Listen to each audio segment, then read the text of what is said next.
Hello there. So we're back to part 2 of making the kombucha, or finishing it off, or putting on its SCOBY, or in its SCOBY. So here's my container, 1.5 litres of black tea, and the tea bags are still in it. So I'm just going to use the same tool that I did to stir the tea, and because I know that I put 4 in there, then basically I'm going to count and pick my 4 out. So you just, like I said before, just don't use, I mean, at this stage you can use metal, but I'm just in the habit of where I just don't use it. If I don't use it with it, then I don't have to remember at any point not to whether I'm using metal with the SCOBY or not. The metal interacts with the SCOBY and basically will kill it. So I personally just go with don't use metal. I just use, this is a silicone guy, so silicone, rubber, glass, plastic. I mean, I have plastic sieves. In fact, because I was making this, I was thinking the other day, how many sieves do I have of metal and plastic ones? I have somewhere in the region of 12 different ones, because they're different sizes for different jobs. So yes, I am a sieve user. So what we're going to do is we're going to pop our SCOBY that you saw that I took out. That's in our starter tea, SCOBY. Symbiotic culture of bacteria and yeast. As you know, I can never remember it off the top of my head, so I'm reading from my piece of paper. So we're literally going to just take this guy up. Now, if you wanted to, actually, you don't have to use this whole one. So say you wanted to make 2 jars out of this, you just take your SCOBY. He's kind of an, oh, I think I know why. Yes. I had him in a cheese slicer box. That's why it takes the shape of whatever you put it into.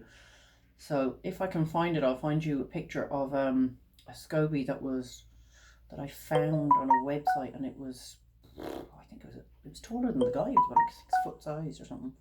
So you will find pictures. I'm sorry, I'm trying to tear it apart. There we go. So if you wanted to make 2 jars of this, there you go. You've got a SCOBY for each jar. So that's just simply how you would do it. You need, depending on what size of container you are using, so for this one, you need just a cup of starter tea. So usually when you're given a starter by somebody who, like me, is making it at home already, they will give it to you in the tea in order to keep it active and alive. You can buy hydrated ones that you have to rehydrate then yourself. To be honest, I've never used one of those. I don't have a hydrator, so I'm not offering to hydrate one and send one to anybody far, far away. So I've only ever received them or given them in the starter tea.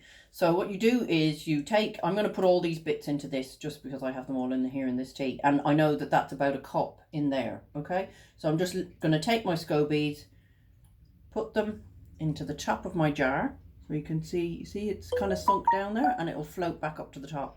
And then just pour in your tea in on top of that. So basically what you're doing is your SCOBY is going to be into this tea. Basically you're kind of introducing him to this tea in its own little starter environment, or its own little home, I suppose. It helps it to remain alive and active, and it carries on to do its job. It's a bit like a sourdough starter. If you've ever heard of sourdough starters that have been in generations for families. Does that come out right? Yeah. And so that it's similar to that idea. So then what we're going to do is just take a piece of material like so. As I said, this was a giant linen mix, cotton mix cloth. You can use tissue. Okay, so the material has to be breathable, because this guy needs to work with a bit of oxygen. But why you use this is actually to keep out any dirt and to keep off bugs. So in Ireland, over winter time, you don't really probably have too many bugs in your house. But come summertime, you'll have lots of little buzzy bees and flies and whatever else pooching about, and you can of course attract fruit flies to this because it's sweet. Okay, so it's important that you put some kind of material over it, some breathable material, and what I use is an elastic band then, just to hold that in place. like so. So like I said, they always remind me of the three wise kings in a nativity play. They're so full of wisdom. So then you're going to leave your jar with your SCOBY, your freshly made sweet tea, your drop of starter to keep your SCOBY happy and to get him doing his business in here. And you're going to keep that in the right place in your house for somewhere between 4 to 7 days. Why is it 4 to 7? Because at this stage it's very sweet, right? So it's very sweet tea. So it hasn't activated and it hasn't done anything. After 3-4 days, it has begun to be active. But it depends on your palate. So if you like things that are particularly sweet, you might like it after 4 or 5 days. So you can taste it, just a little bit. You don't have to take the SCOBY out. You can just test it as I had done at the beginning, pouring it through a strainer into a glass or a jug or something. Taste it and see what you think of it, because it's to your palate. I don't like it very sweet. I really find 6 to 7 days works well for me, and that's the way that I like it and I like to drink it. Other than that, just don't put it in a sunny window. Don't maybe leave it in a place that's too cold, somewhere that's, ambient. And I would suggest, as I did at the start, is if it's out of sight, it's out of mind. Well, it would be for me. So I leave it behind my kettle and that works a dream. I just have enough space back there, and I have 2 of these on the go at a time. So if you were going away on holidays, I know we're all staycationing at the minute, or if you just feel you just want to take a break from making it, I find Kombucha SCOBY is very forgiving, personally speaking. But if you wanted to put it to sleep, you put it into a lunchbox like this, as I said, your SCOBY and your starter, just like we did at the very beginning. And you put a lid on, because that cuts out the oxygen so it won't keep fermenting. And you can put it into your fridge for up to 6 weeks. Okay. You can put it in a jar, say if you have, one of those pickling jars or something like that, or a biggish jar. Just don't let the metal of the lid touch the SCOBY. Just maybe put a piece of tissue underneath it or a piece of cloth, and you can put the lid on it. But you want to put a lid on it to stop it. Okay, so you want to slow it down. So that's how you would put it to sleep in your fridge. So if there's anybody on here, like I said at the beginning, if you want to make some kombucha and you don't live too far away from me, I would give it to you in even a small jar like that with some starter tea, put the lid on and transport it to you, and you just take it out and put a cloth on it. So if there is anybody that would like some, please let me know.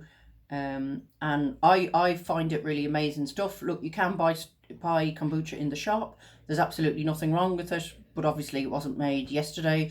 They have to put something into it, to keep it long-term shelf-wise. But to give you an idea of what it can taste like, to give you an idea of flavours.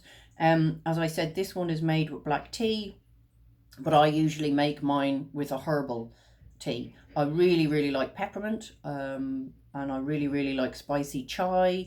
I'm a massive fan, particularly in wintertime, of licorice and cinnamon tea, and I would use that with, as I said, you have to use a black tea bag for the tannin to get the SCOBY active. I would use those together because those are flavours that I like. But if you like black tea, this may be sweet for you. So what we're going to do then is, probably sometime next week, what I'm going to do is I'm going to show you second fermentation, which is where you can add extra flavours in and it gives it more of a fizz. Okay, and that's the fun part. Later on today, I'm going to open the bottle that I found in the fridge. It might be fun. We've had some fun with bottles before.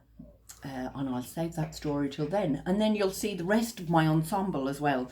And so will the gentlemen who are working on the house across the road. So, as I said, if you have any questions or you want to give this a go, if you live too far away from me, for me to physically give you one, I'm sure I might be able to point you in the right direction. You probably can find hydrated kombucha SCOBYs online. No bother. There's probably a number of people in Ireland that do sell them. So yeah, if you want to give it a go, because now is a good time to try these things now, if you want to.